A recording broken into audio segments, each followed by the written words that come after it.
Hello and welcome to part 3 of my borehole water system. So in part 3 I'll be changing or cleaning out these filters. So the first thing to do, close the tap. Close this one because you don't want to open one of these filters with the tap still open, as the pump outside will register a loss in pressure and activate, and you'll get a free shower. So now it's off. Now we need the tool. There's a tool over here. This is to loosen off the filters, as they can, even though you don't tighten it super hard with all the vibrations, they seem to tighten over time.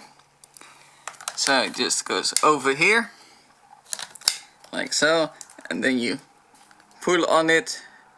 It seems, as I said, a bit tight, so I need 2 hands for that, but you pull that one down, and then I've got this old oven tray to catch the water, and then you do the same for this one.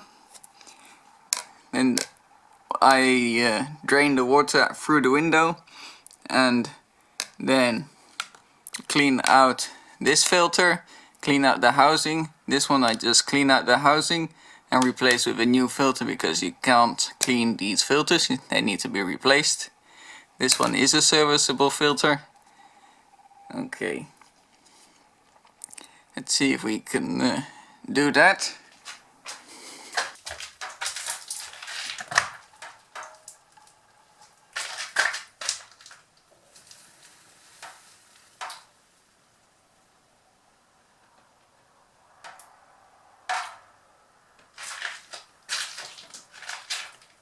Okay, let's get one filter out.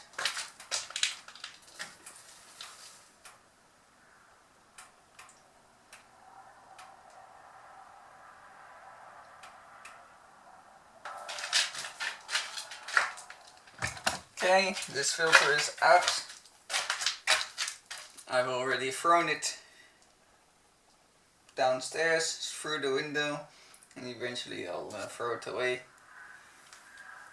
I can clean these up.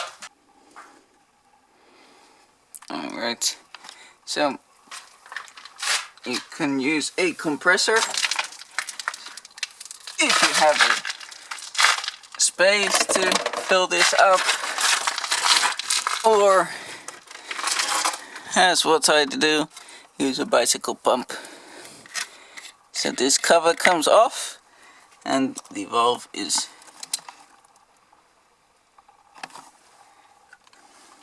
over there. That's the valve. It's like a bicycle valve, a Schrader valve.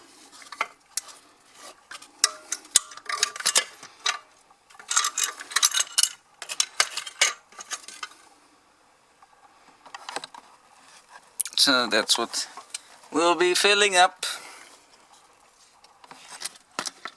So I've also got the pressure gauge that I could put on. Doesn't even register any air pressure left. So you have to pump the tank up to 1.5 bar.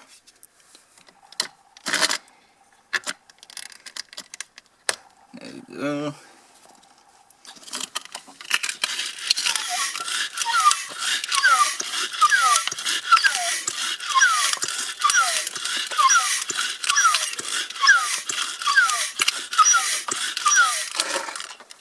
Now, because the pressure is out of the tank in terms of water pressure, you can just watch the gauge on this side to see when it registers 1.5 bar, and then it should be 1.5 bar here.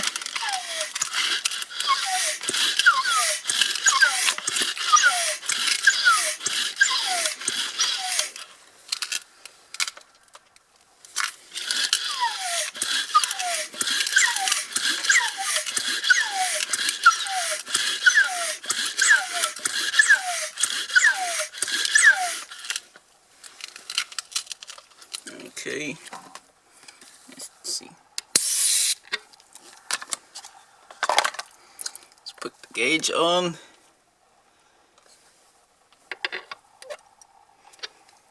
And we're at 1.5 bar. Can see that here. Okay, so that's done. It doesn't take much, it's just a bit annoying to do. Now I got the cap, screw the cap back on so it stops any dust.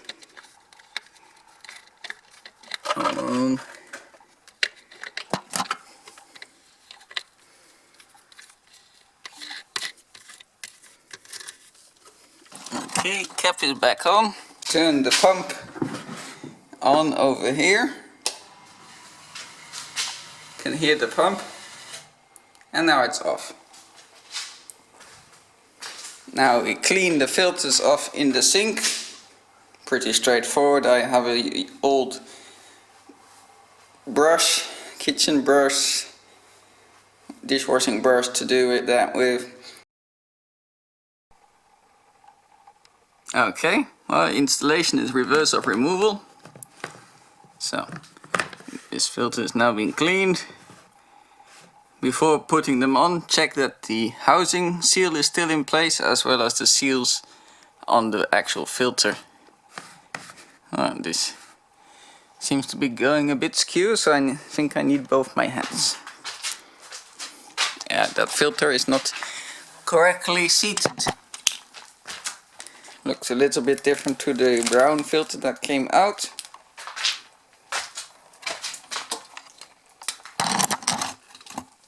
Now, originally this filter mount comes with a bracket in order to screw it into the wall, but there's very little space to do that here, so I fashioned up a little bit of pipe, squashed it here, and that supports it nicely. Now we're ready to release the water, but before we do that, just wipe the outside of the filter housing so that if there is a leak we can see, and turn the tap off. And you want to fill it slowly and not all at once.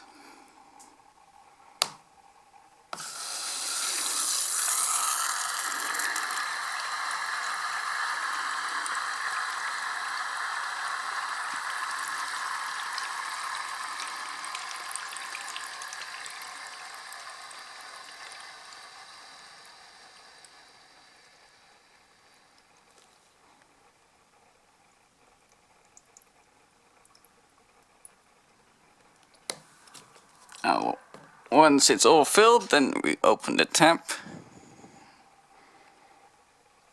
Right, well, this first filter is dry. I'm seeing some water dripples coming along here, but it may just be the pressure is seating the top part, and therefore some of the water is being squeezed.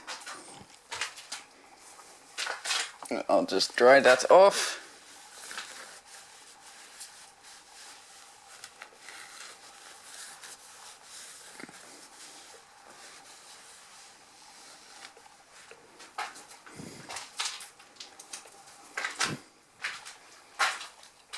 Now it's looking all dry.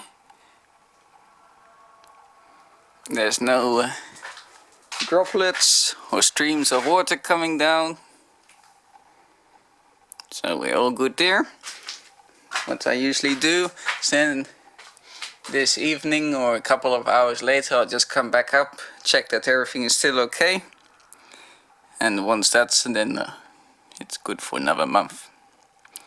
Alright, thanks for watching. See you on the next video.